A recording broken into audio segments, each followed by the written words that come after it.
Ok les amis, petite vidéo très rapide pour donner mon avis, un avis dont tout le monde se fout probablement, mais mon opinion en tout cas du dossier Oussama Ammar. Les gens n'en ont rien à branler de mon avis sur cette question, ce qui est déjà un premier point essentiel, et surtout qu'Oussama Ammar n'en a rien à branler non plus de mon avis, mais également de l'avis des autres gens qui l'emmerdent, j'en suis sûr, profondément.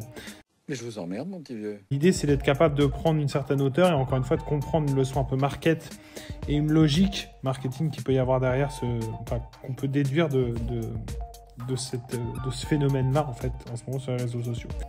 Est-ce que c'est un mytho dans le sens où est-ce que le mec invente ses trucs, ou est-ce qu'il fait des erreurs, c'est-à-dire qu'il comprend mal une situation ou il l'interprète mal? Bon, moi, je suis pas forcément capable de juger de certains trucs. Faudrait demander aux historiens si les Grecs ou les Romains ont différentes façons de faire, etc. Mais peut-être que commettre des erreurs comme ça historiques dans des faits historiques peut poser éventuellement problème. Faux.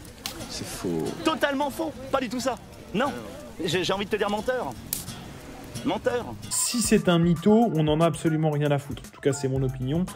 Quelqu'un qui te mitonne, bon bah il te mitonne, c'est pas trop un souci, tu vois. Quand tu regardes Le Roi Lion, t'as une morale à la fin, ok? T'as cette fameuse morale, tu vas en tirer certaines leçons, etc. Pourtant, l'histoire est complètement bidon. C'est le cas de 100% des histoires, hein. Dans Star Wars, c'est le même topo.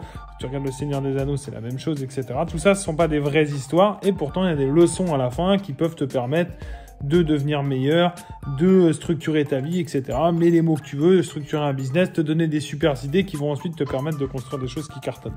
Et à mon avis, le truc essentiel dans le dossier Oussama Ammar, il est ici. Ça permet surtout à des gros trous de balles d'exister et de donner leur avis sur un mec qui détestait déjà. C'est ça mon analyse. Donc t'as des mecs qui aimaient bien Oussama Ammar qui continuent de l'aimer, des mecs qui détestaient Oussama Ammar et qui ont une raison de plus de le détester, sauf qu'ils ont une raison de lui cracher dessus en public et de se faire plaisir. C'est un sale con! Alors, ce qu'il faut faire maintenant, c'est se pencher sur l'objectif qu'a Oussama Ammar quand il fait ses conférences, quand il raconte ses histoires. Parce que la finalité d'Oussama Ammar, c'est pas de t'apprendre quelque chose. C'est pas de t'apprendre que les Grecs sont plus malins que les Romains ou que les Romains sont plus malins que les Grecs. D'ailleurs, il y a un cas historique fascinant qui me fait beaucoup rire, moi. C'est les Grecs vs les Romains. Tu vois, on s'en fout complètement. L'idée, c'est d'impacter, de créer lors de ces conférences et de ces interventions, boum, un pet dans ton crâne qui fait que tu vas passer à l'action, que tu vas agir.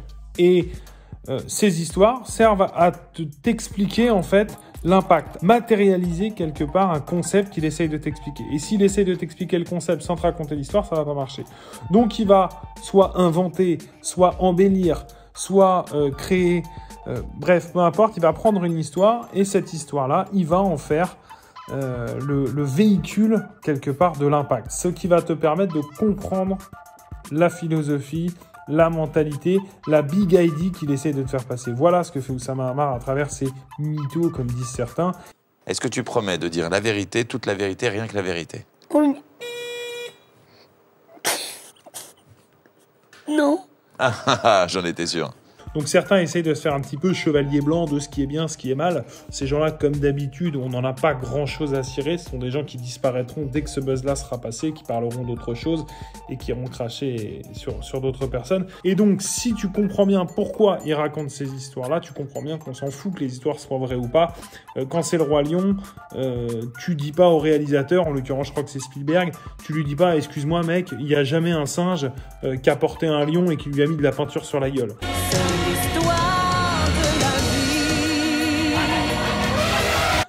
Donc voilà, sur 10, je te dis à très vite, ciao, bye bye, salut.